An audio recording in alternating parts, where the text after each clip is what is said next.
exciting so far, so let's keep it up. Morning, everybody. Welcome to Bill and Ammon's Bogus Hangout. We're talking about the recent update at Google. And Clary was telling me about some of the observations he had concerning it, which sounded really interesting. I've seen a few lists of Lily Ray did 550 sites and looked at Systrix data to tell us who were winners and who were losers. I didn't dig too deeply into it. I did see some of the names. I recognized some names. And some sites went up and some sites went down that were well-known sites. Yeah. Yeah. I kind of wonder about Systrix. So I went there yesterday with my Microsoft browser. Yeah. And the page didn't load. Loaded on everything that Google does, but didn't load on any version of Microsoft Explorer or the new one, Edge. Really? Yeah, nothing. Couldn't even read the article. Had to change browsers in order to do it. And I sat waiting there all day yesterday to see if it was going to get fixed. I don't even think they know there's a problem. So cross-browser compatibility was something we always did as SEOs. More webmasters. A webmaster should be doing that. That's like writing a PHP script and not bothering to run it, just making her, putting her out in the wild without even running it. I mean, seriously, if you're going to run a website, you want to make sure it renders in multiple browsers. Yeah. But these days, if you have Google and IE Edge, they're all pretty well running off the same rendering engine. You know what I mean? Well, how many people use Safari, for instance? Well, once you get past iPhones, right? Which is a lot of people. Yeah, but if you look at it as a percentage, it's not a percentage that okay. I look at it from, I work for a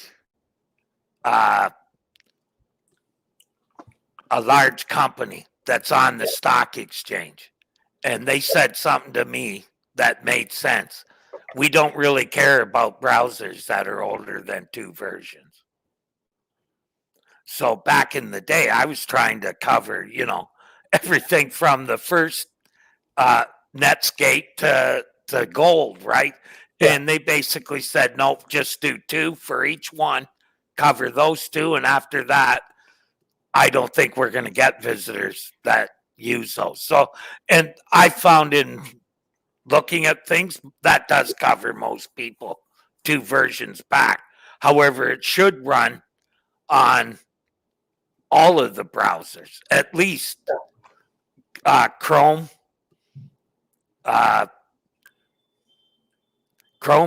and Edge, which is the Microsoft browser, and Firefox. And even Firefox, though, if you look at their actual percentage, it's not, it's about 10%. Right? And if you look that 10%, most of that's probably developers and people in Europe. I'd still, 10% seems like a good chunk of potential audience. Okay. But if I'm selling perfume, I really don't care about web developers, do I? Well, they're not all there. Again, it's always the audience too, right?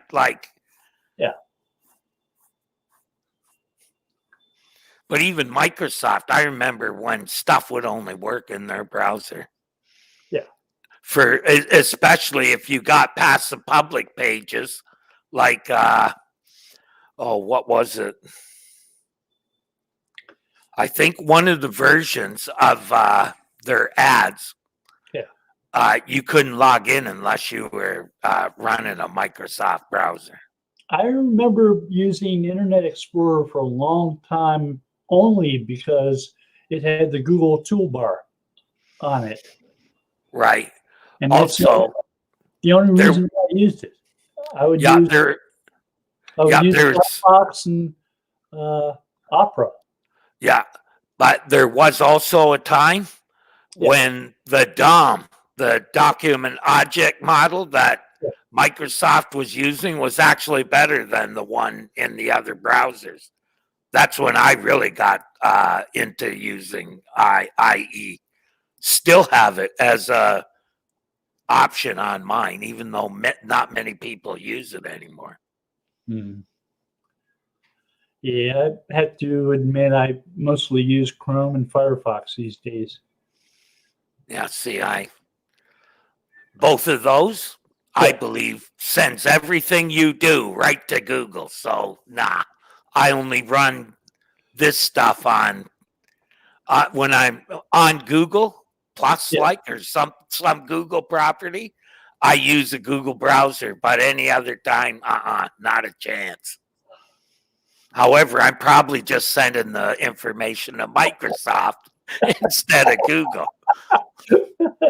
I think you're probably right. At this point, I'm not sure if there's any way to escape No, somebody listening in. no, I don't. If you're worried about privacy, unplug your computer.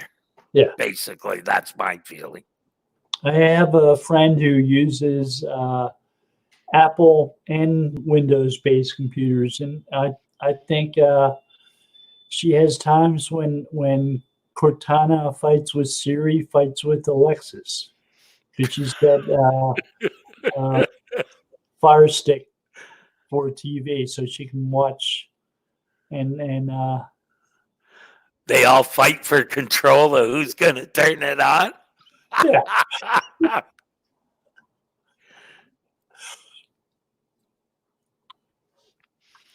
yeah. Different computers run things differently. Like she can use her laptop and her tablet to take phone calls.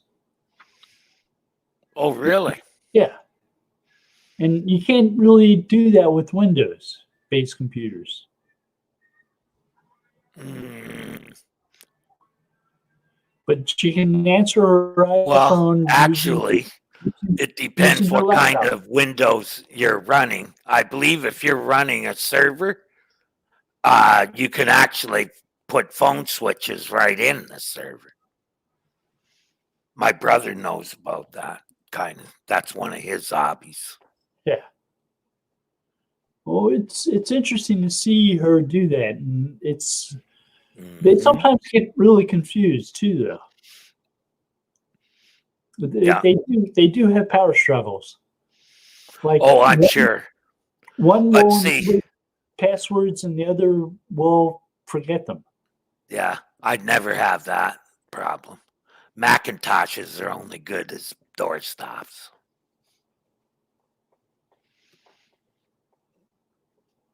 I used them when I took a course in programming at a school. They had, I couldn't believe it, Mac computers to teach programming on. So half the time you had one program to write HTML with, one program to write uh, Perl with. And the server was like, oh, God, okay. No, thank you, please. Thank you. So SEO can be challenging enough without figuring out the peculiarities of the computing system you're using.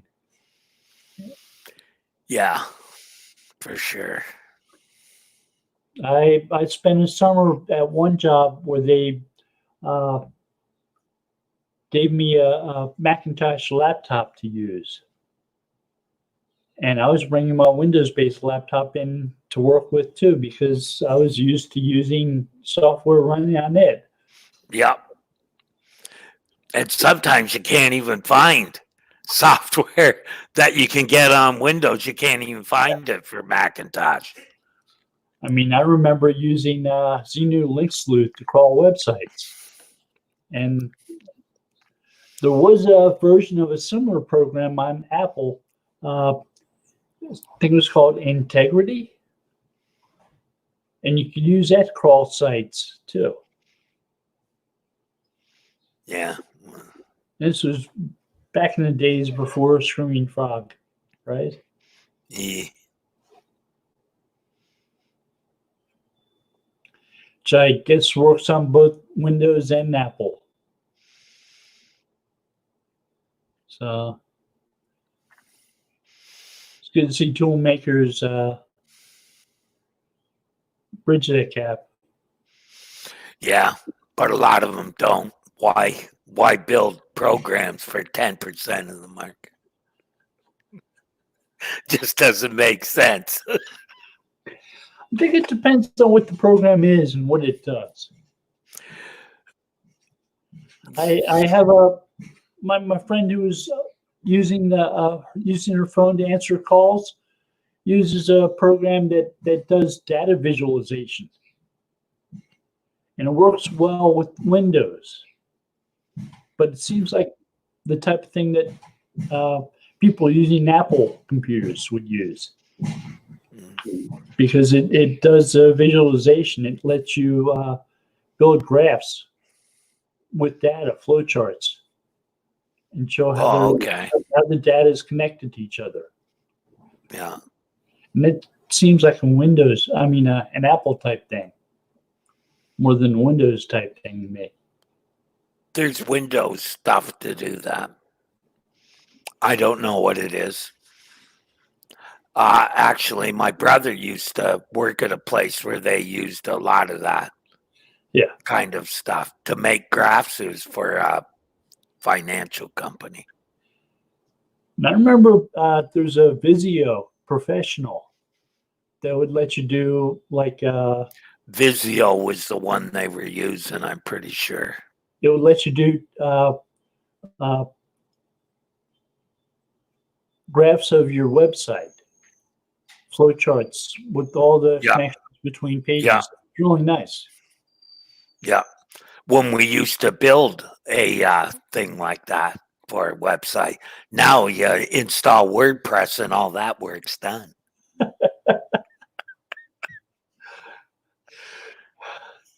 But the Visio program lets you do wireframing. Yeah, right. Planning information architecture. Hopefully people are still doing wireframing.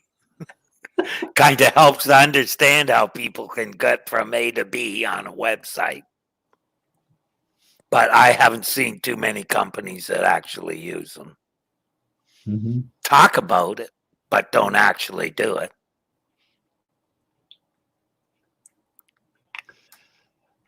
I'm not sure. I haven't worked for any that have. Are there still people who specialize in findability who call themselves information architects?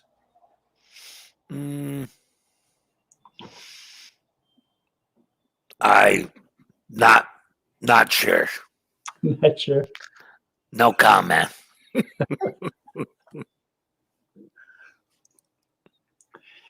I mean, I've done a lot of that on sites I've worked on, at least in my earlier days of doing SEO.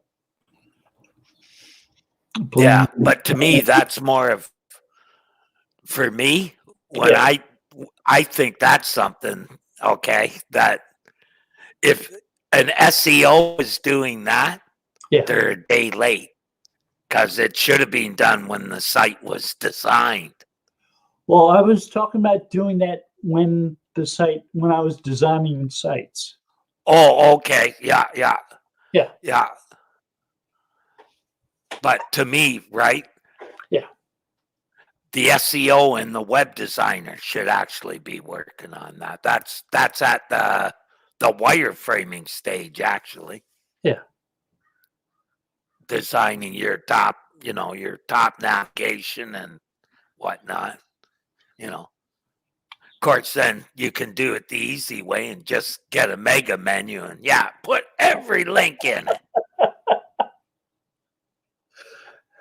I've seen that. Nothing like overwhelming the user with choices. It refer Yeah, used here, to refer, choose every page on the website. used to refer to those as Yahoo style menus. Yeah, Yahoo's right them, that's for sure. Yeah. Mm-hmm. It's like everything you can think of, including a menu, and create a page for it. Yeah. So you don't have to think about how to design your site because you cover everything. Well, that's one way to make sure you can get to every page on the site in 2 clicks. Just takes you half an hour to read the menu and find the right link. Yeah. I've worked with e-commerce websites where they instead of designing the navigation to tell you what types of products and classes of products were on those pages, they link to the pages using product names. So Using product names. Names. So if you weren't aware of all the brands that were in a certain niche, you had no idea what those links went to. Yeah, you'd want brands in a category heading at least. Right. You say, these are carburetors. Right, brands. Yeah. See, I used to on e-commerce sites, because I'm a big believer that your homepage is the most important page because it draws the most page rank. Is pooled in the homepage in almost every case, because every page should be linking back to the homepage on the site, and it's the only page that you can do that for without creating a huge list. So what I did to preserve the page rank that it could pass, Yeah. I would take a big menu right off that page and simplify it at the homepage to increase the amount of equity that it could pass from the homepage. So one of the first sites I worked on was an incorporation site, and we had a page that had a currency converter on it. And it just so happened that a lot of e-commerce websites decided that the programming for the currency converter was too difficult for them to do. And it was easier to link to ours and tell people Right. to use it and come back to us. So we Right. had lots of e-commerce websites linking to our currency converter page, which meant its page rank zoomed. It was Yep. much higher than our homepage. Right. So it was worth having links from that page to other pages on our site to share Yep. the page rank. Yeah. And that's why you also don't stop people from turning it into a widget by putting it in a inline frame, right? That way they can put it right on their site and you're still getting credit as if they link to it. Yeah, there were enough of them where we didn't see a need to do that. Yeah, I'm just saying that. Yeah. That makes it a little easier too. Yeah. We had 3 or 4 sites from New Zealand selling things like slippers and knives and things like that. Right. And we had some in Australia. Yeah. The concern was they wanted people to buy Shopping from them, carts but now. they were afraid that people wouldn't know how to translate dollars to Australian money or New Zealand money. Yeah, most people don't know the currency rates. They have to go to Google and search. Yeah. You can now do that right on Google. There's basically in Google search, there's a currency calculator. They must have seen a lot of traffic for that. And theirs is using the current rate. Did yours have a current rate? The site we were doing it through was perfectly current. Yeah. Oh, okay. So someone was setting it each day, or they were reading it from somewhere else and putting it into a script? That was their business. They were focused on doing that. Oh, okay. And they offered the ability to use their currency converter on your website. Excuse me, I've got to hang up on these people. You can tell by the phone number that it's a spammer.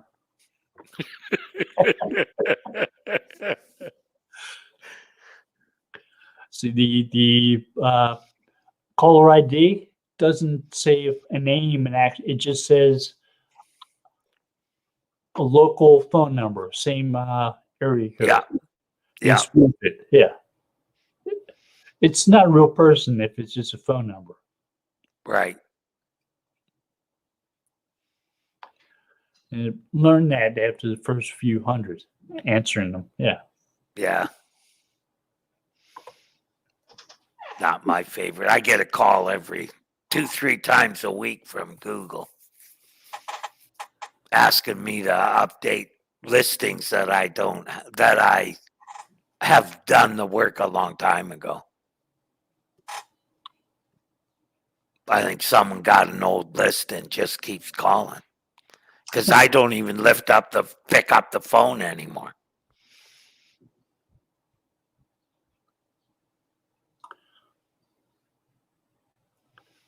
Because I know the calls I'm going to get from out of town, Mm-hmm.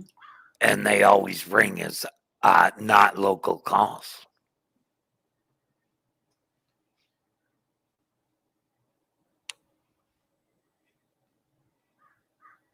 It makes sense. Yep. Mm-hmm.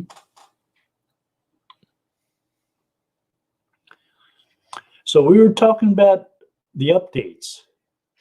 Yeah.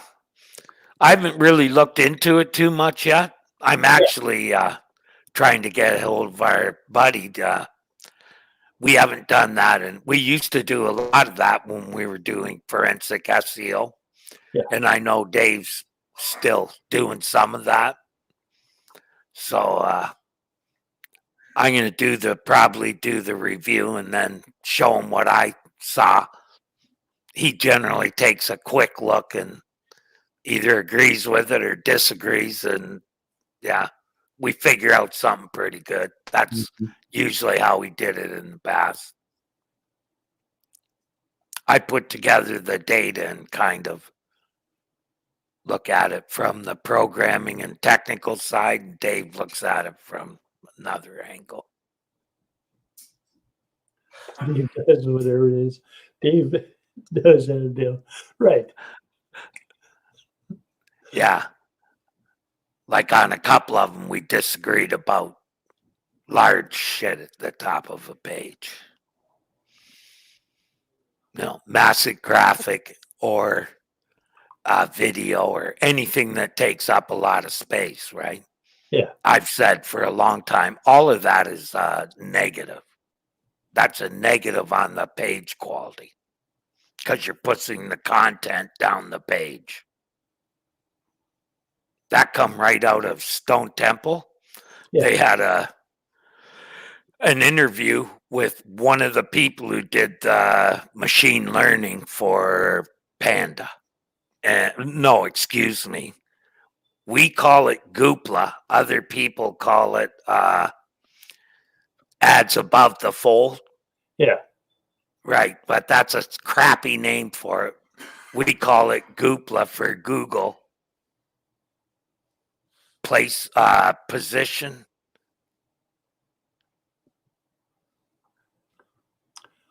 Layout algorithm. I forget what the P stood for, but it's layout. So basically, it's looking at how the pages are laid out. And people thought it was ads above the fold, but,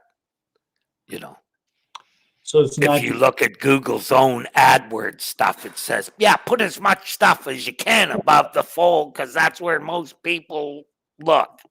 So it's not just ads. It could be things like sliders. Yeah, sliders is a big one. But here's the thing. Yeah. It's only a negative if nobody does it and you do it. But when everyone is doing it, i.e., it's a design feature, right? Then It's a standard practice. it washes out. So it makes me look like a fool. That's basically what Dave said. He said, look at all these sites have that big ass graphic at the top of the page. And I said, yeah, which washes it out, doesn't it? Well, that we disagreed on that.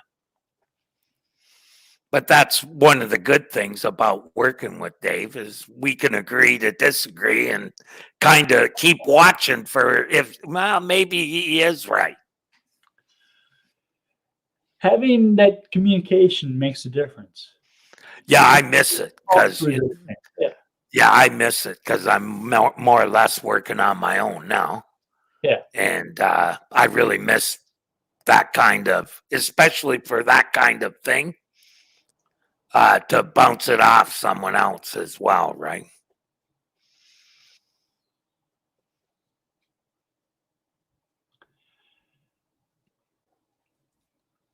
That's maybe one of the few advantages to working in an agency is you can figure out who knows what they're doing and who doesn't, and go to them and say, "What do you think?" Well, I like that we have a place we can go. We have a Slack channel. We can have conversations about things like that with. And oh yeah, that helps too. Yeah. That was basically how the old dojo Skype channel was. A lot of it. Yeah. Then we moved it to Slack, and I haven't even bothered to go to it in probably, I don't know, a month. Just nothing happening there. Well, here's the way I look at Slack. Unless you make it your main business place, right? Like where you do everything, it doesn't work for anybody but the people who do that too. Whereas I have Skype turned on all the time. I try to contribute certain types of things to Slack on a regular basis. Like if I see new webinars or some other type of learning opportunity, I'll add that to Slack and share it with other people so that everybody can take advantage of it. So I've sort of made that my mission. This is how I contribute to Slack. Yeah, but it wasn't something that was real easy to do. It was like an extra task that you had to make. Whereas in Skype, you're opening it up anyhow. You just go to the room, drop it in, and move on. Which you're probably going to have notifications in there anyhow, right? Yeah. So Slack might work better if all the people in a group contribute regularly and it going. The one there is not happening. In my experience, anyhow. Yeah.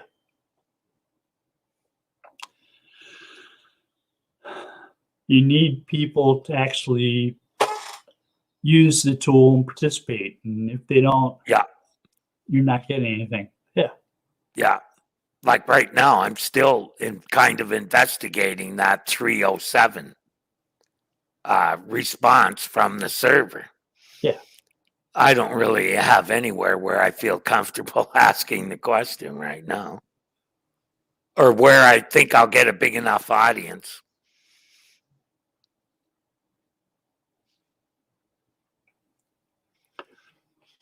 I see people try to get answers to questions like that at places like Twitter.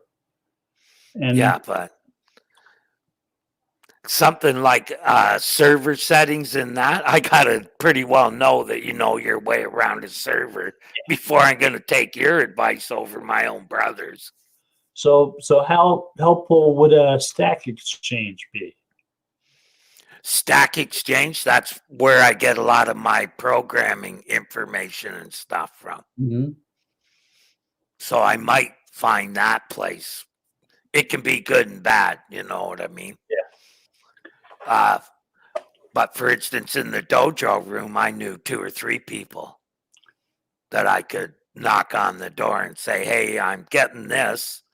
You have similar servers. Are you seeing this?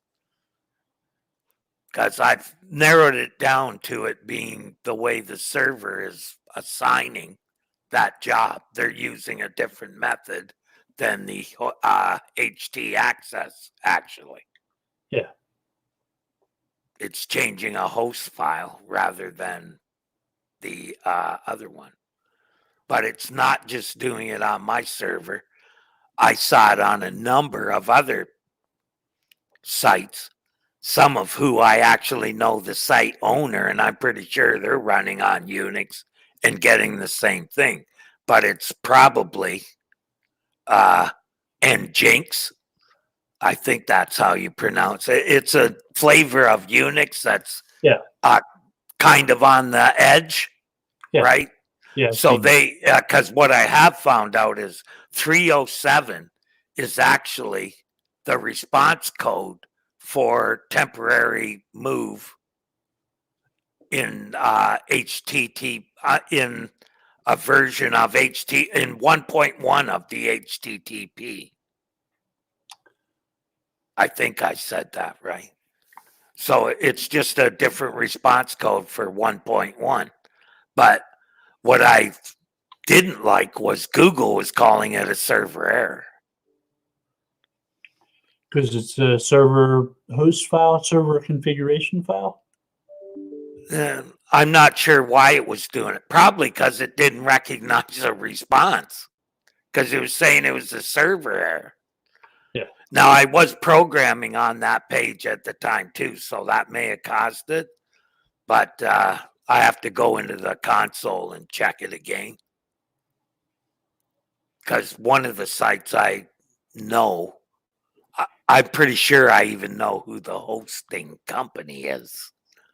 And the person who wrote the code for that hosting or who configured the server.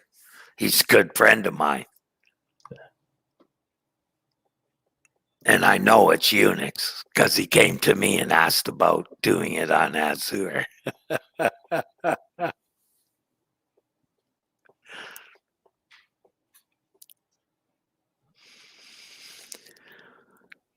One of these days I'll figure that one out. Not worried about it yet.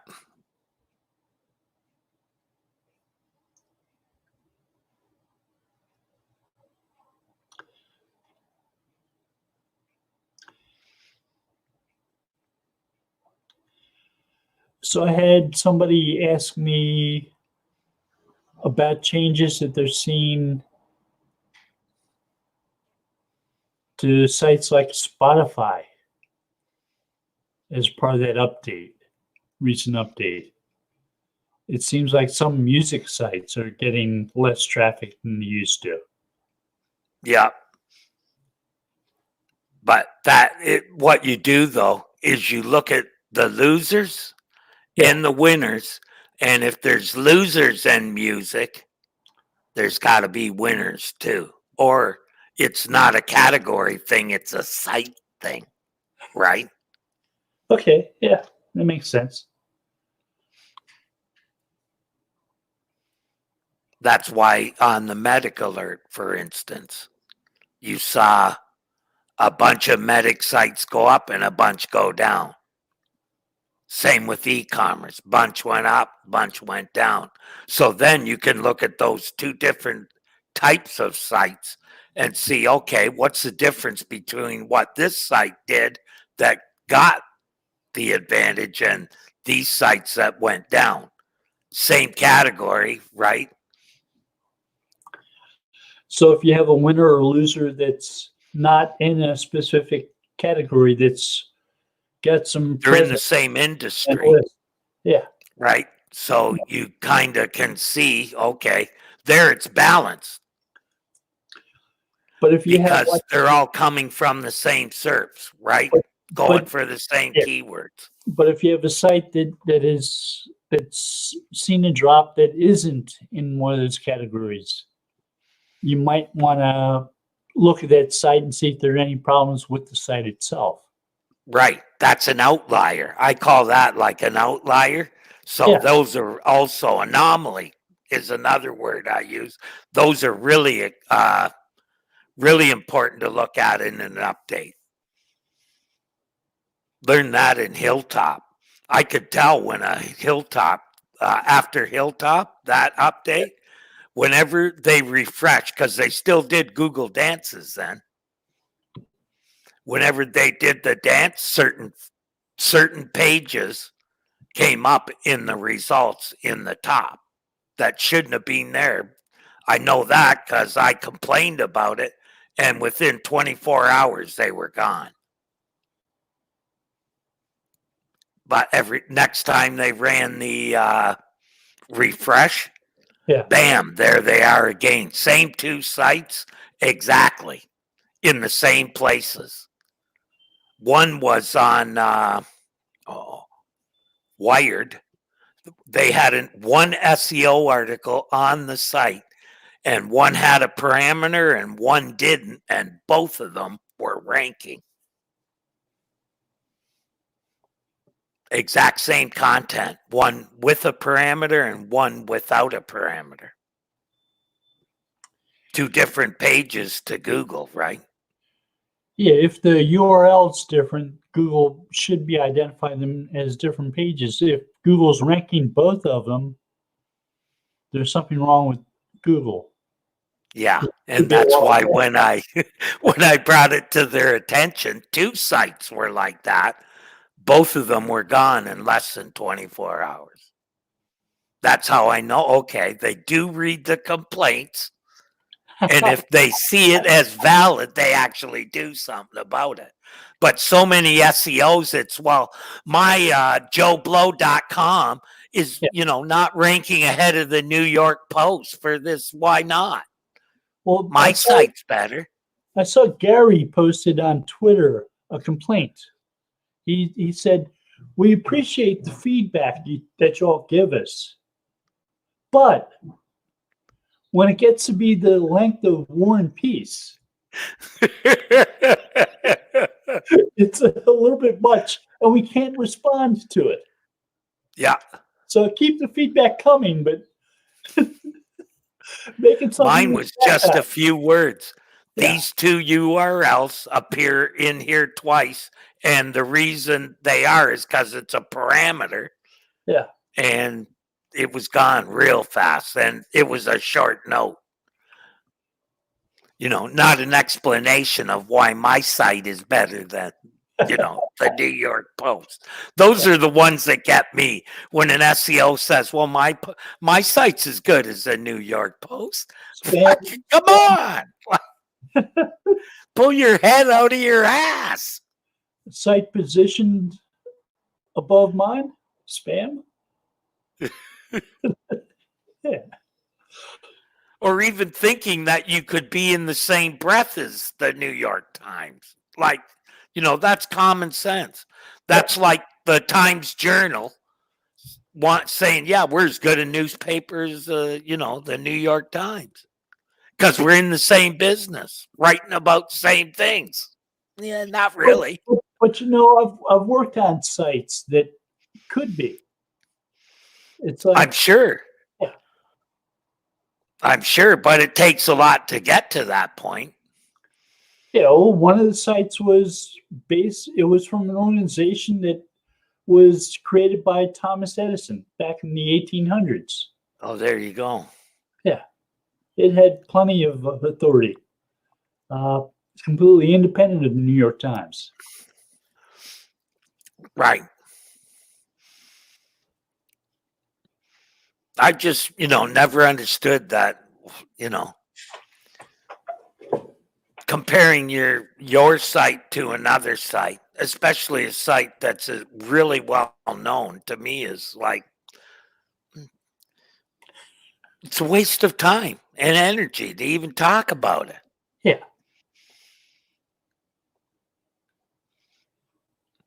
You know, especially when you write War and Peace as an explanation of why you're better. Right. If there's something that is glaringly obviously wrong and you can't put it in a few short lines, maybe you've got to reconsider what you think is a problem. Or why you're complaining. Yeah. Because a lot of it is, well, they're ranked above me. They're all spammers above me. 1 through 6 is a spammer. I'm number 7. I should be number 1 because they're all spammers. Well, number 1's okay, but the other 6. Yeah.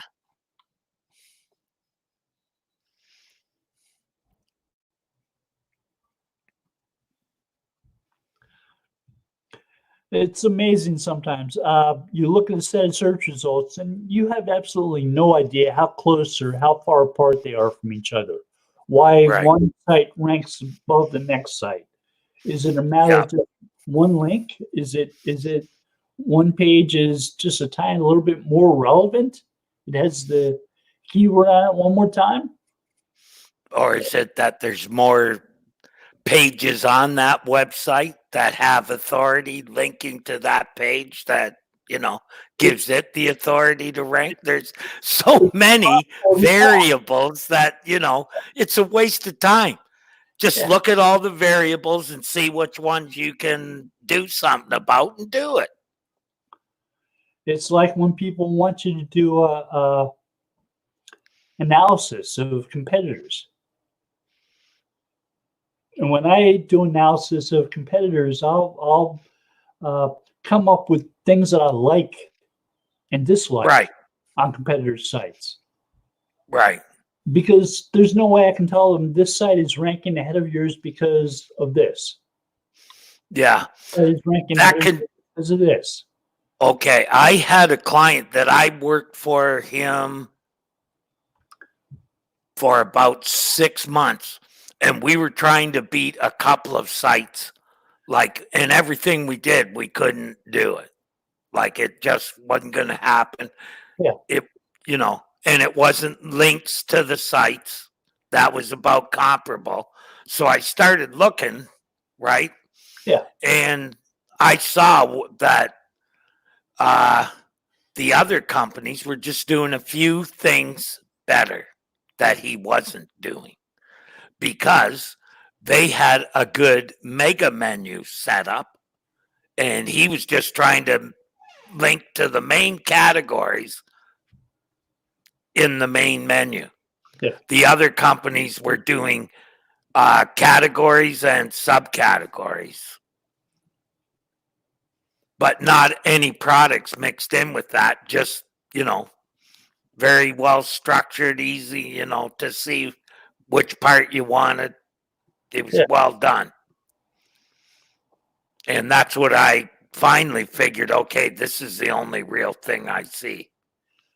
It's my thoughts regarding competitive analysis of an SEO-based competitive analysis. You can learn what it's likely that your audiences like the most by looking at what competitors are doing well and what they're doing when they're ranking well. Why people are using them, why people are linking to them. It's partially based on what they show on the site and partially based upon the experience on the site. Yeah, that was the other thing. Eventually I fired the client because there's one thing that is unacceptable, and that's when I give you good advice and you decide to do the exact opposite thing that is making my job even harder, right? Yeah. I figure at some point you're going to bring me down. So, not going to happen. I'm going to quit you before you quit me. Not, and if you're quitting me, it's probably not my fault. It's you wouldn't listen to my advice. Well, when he was making, and I tried to explain to him over and over that you can't put placeholders on a website. That when you put placeholders on a website, Google always sees them as just SEO bullshit and never gives it real value. Right? They know you're just building pages for SEO. That's my opinion, why it doesn't work. And in the past, one of the big problems when they did the update for Hilltop, when they did that one, is when they started really hitting directories too. And directories that were using placeholders, i.e., categories with no sites in them, they got hit hard. So how different is a placeholder page that's incomplete and a doorway page? Same thing, pretty much. Pretty much, yeah. Useless page. Yeah. Right? And in this case, it was just because he got an order of something and he didn't have the content ready when he was ready to sell it. So he put it on sale with no real copy in the bodies. It was just a mess, Bill. Like, so finally I said, look, and I told you can't do that. That's why we can't get ahead, and you're just making it worse, so I'm quitting. So every new page you create on the web, you generate some new page rank for your site that didn't exist before. And yeah, but if it's creating new pages and putting links on them and pointing them to the same place, you're using doorway method to manipulate page rank. Yep. The only difference is on a doorway page, you hide the link so people don't find it. Right. Yeah. Because that's in the old days, real doorway pages used hidden links, i.e., different, same color as background usually. Yeah.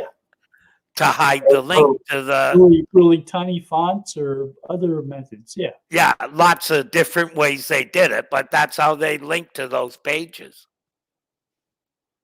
Otherwise, they were orphaned. Google couldn't find them.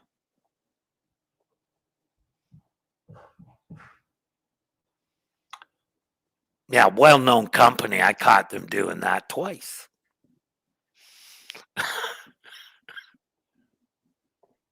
That was way back in the day, though. Like, that was when people were still using mirrored sites.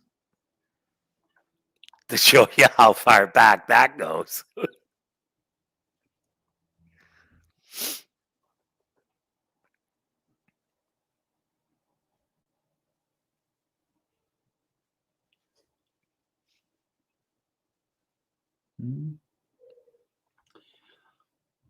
It's amazing some of the stuff people use to try to do.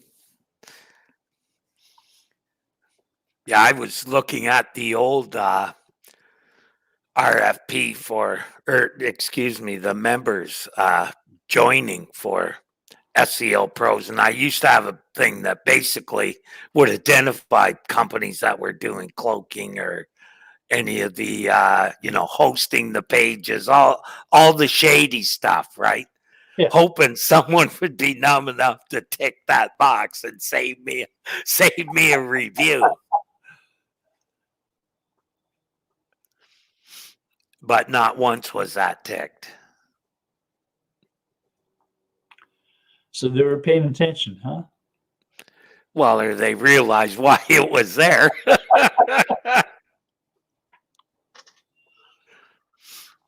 When the site is all about bringing best practices, right? And you're doing the shady stuff and you're signing up. Well. So you're trying to hide yourself amongst people doing best practice. Yeah. But I thought, I'll just ask and see if anyone is honest about it. Yeah. And it probably is much. People stopped when they got to there seeing, oh, these guys are serious. Yeah. This time also, I removed it for the new part. Yeah, for the new form I did, I removed it. But I used to also have a statement right on the member join that said, if you have a guarantee on your website, you cannot join, period. I don't care what the guarantee is. If you have a guarantee, can't join. Yeah. I had lots of pushback on that, but my argument pretty well always carried the day. And they just removed it.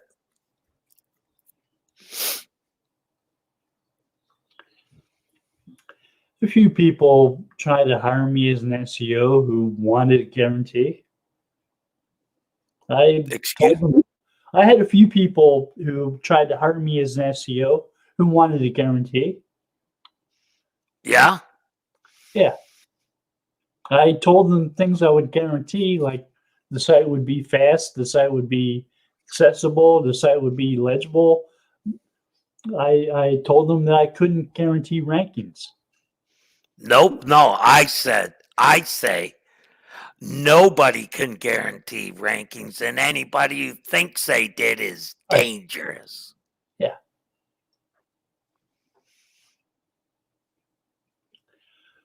I know of people who do pay-per-click, and they can guarantee you're number one. Okay, but say you're doing pay-per-click. Just pay Google. It's going to cost you this much. I can guarantee you number one, and it's good. I can tell you exactly how much it's going to cost you a click. Right. Right? Sure. Yeah. So, and sometimes if people sat down and did the freaking math, they'd realize it's cheaper to just do PPC and be at the top. Seriously. It depends on how much you want to offer your services for or sell your goods for. If you can build those costs into those things. Right. But it's also, right, there's a lot of things, right? Like, okay, for instance, payday loans. Yeah. Right? I can buy clicks, payday loans for $2, $3. Anybody who could rank a website organically without spamming, or even if they're spamming, are going to charge you like way more than what it costs for that $2 or $3 click.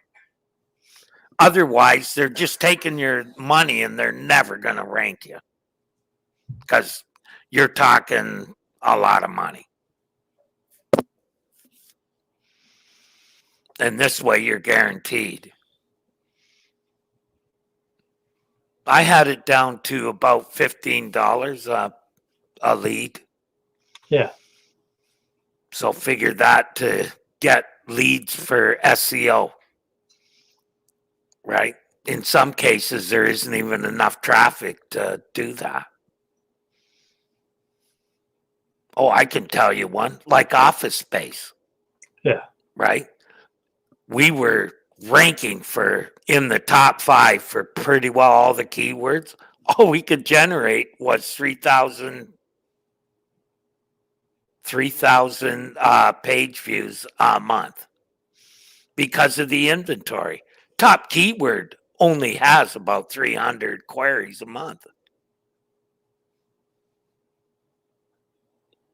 Just not that many people, in the Toronto area. Because you got to remember, with that particular category, Bill, you're pretty well looking the local area is your main market. You have a secondary market in offshore, right? But that's a hard business to get. So it's a supply and demand type issue. Yeah. Yeah.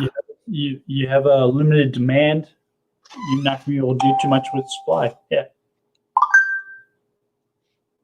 But with PPC or a campaign on, like using big graphics and getting on all the content sites, you can really expand your thing that way. That's the only way you can really expand that audience, is to hit more those sort of things as far as visibility goes, right? Yeah. And one of the good things is those ads, people aren't going to click them unless they're really interested, or a competitor. And if they're a competitor and they click the ads, that's added risk for them. That's kind of frowned upon. Yeah. And that's what I did when I was in payday loan. I just did. I didn't put any ads on Google or the top tier. Didn't put any there. It was just a drain. But I hit content sites for different categories, and the costs were really good. So you kind of got to look and got to take a lot of things into consideration for that.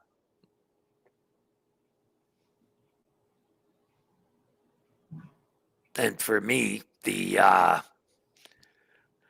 having a GMB and doing Google product stuff, those are really cheap clicks, considering if you rank where you're going to be in the SERP with an image.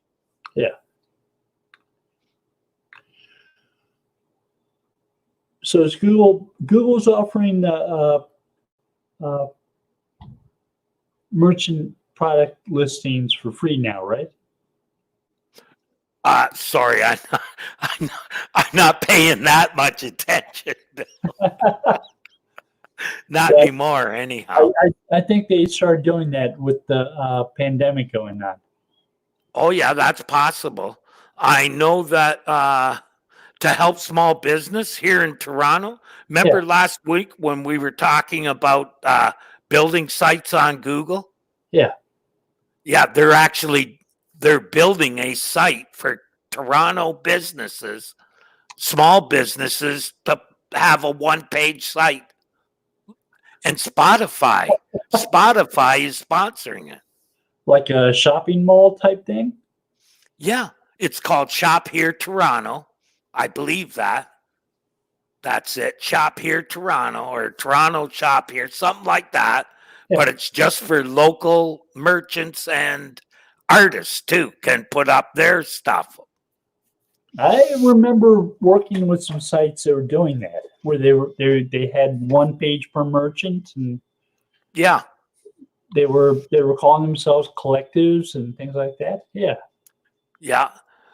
And for a lot of businesses, they don't need much more than that, because they just want people to come into the store. And a lot of people now find where they're going to go shopping online. Yeah.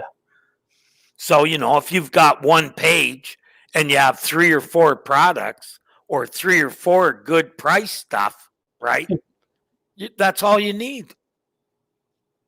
Can make a big difference for your business.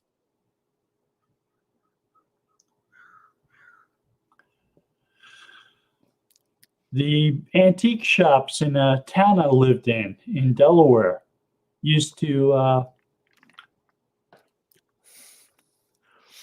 share brochures, which would show each other's business.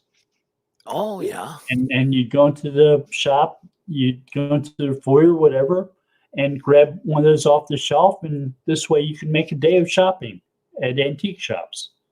Because they all specialize in different things. Yeah. You know what? In Niagara Falls, Canada, every hotel has a big display in its pamphlets from all the attractions in Niagara Falls. Yeah. I've seen that in Italy too. Yeah, where there's a lot of tourism going on. It's basically, you know, and sometimes it's got a free pass for something or whatever. Yeah. But that's why Niagara Falls does so well. Canada side, all tourism there. So they promote each other. Yeah. Well, it's so touristy that there's a tax just in that city on tourists. Really? Yeah, that's how they pay for the advertising and how they make those big kiosks. That comes out of a fund from that. It's actually works quite good. It's a type of program that pays for itself and promotes itself. Well, the tax pays for the promotion of the city and keeps it going. Right? Yeah.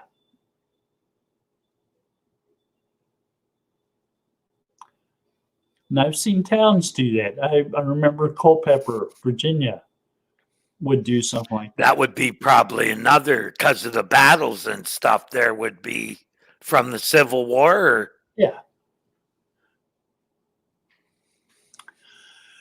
They shared a newsletter that included all the businesses in town. And right. You know, they had little maps that let you showed you where everything was. Yeah. Yeah. Well, for a tourist town, that's a big deal. Yeah. I think Fredericksburg was doing something similar, and that's a well-known Civil War town. Yeah. Yeah, they got all casinos in Niagara Falls. No? Oh, there's at least 2, maybe even 3. That wasn't the reason why people used to go to Niagara Falls, but I guess it is probably a good reason now. The marriage stuff, the marriage thing really ran out in late 70s and 80s. I have a lot of friends that lived in Niagara Falls, and the city went through some hard times then because young people weren't getting married and didn't want to do the same thing as the generation before. You know what I mean? So they did different things. Next year, and tell me all the Elvis marriage chapels in Las Vegas. Well, now instead of going to Niagara Falls, you go to Las Vegas. That's a big part of it. Really? Oh yeah, because Las Vegas became like the place known for weddings above Niagara Falls even.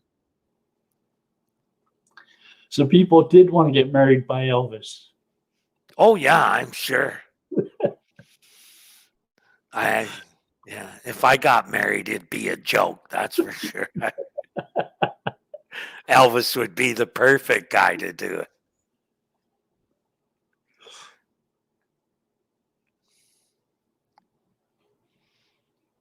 Mm-hmm. Yeah, I can see that happening in Las Vegas. Yeah. Yeah.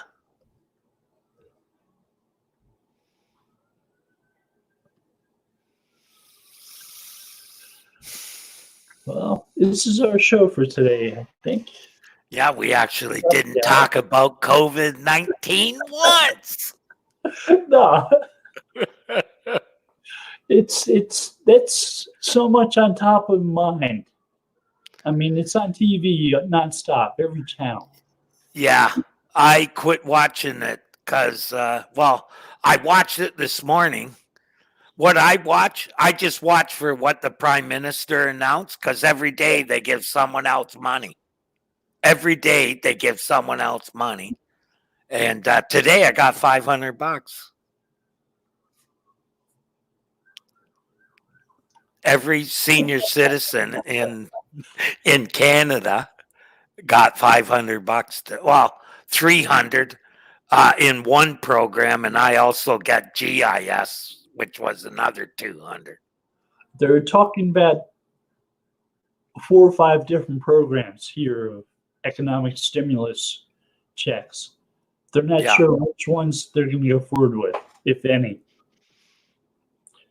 One of them's for $2,000 a month and $2,000 per child, up to 3 children. Holy mackerel. That's almost a disincentive to work. I was talking to my brother yesterday, right? He Yeah. works in a steel mill, right? So not exactly anyone's favorite place to work. And it's not really a COVID thing, right? But he said guys in his plant took the CERB, which is our program for instead of working, because it was almost as much money and they didn't have to work.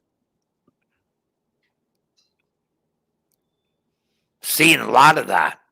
Or college students, right? Getting $12.50 a month if they do nothing. So would you rather get $12.50 a month or $300 or $400 a week to pick tobacco? Have you ever done that? Pick tobacco? No. I did it for 2.5 hours. Looked at the guy and said, "You ain't paying me enough to do this. Or you can't pay me enough to do this."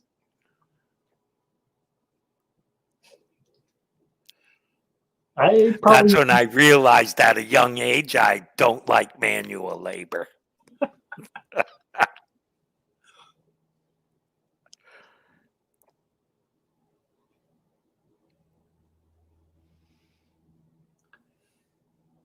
Yeah, I couldn't see picking tobacco. It's a hard job, man. You have to pick those bottom leaves too. That's what we were doing. Give me a website to optimize, so I'll do that. Thank you. Oh, I was in high school then. Yeah. Well, thank you all. Take care. Yeah. Stay safe.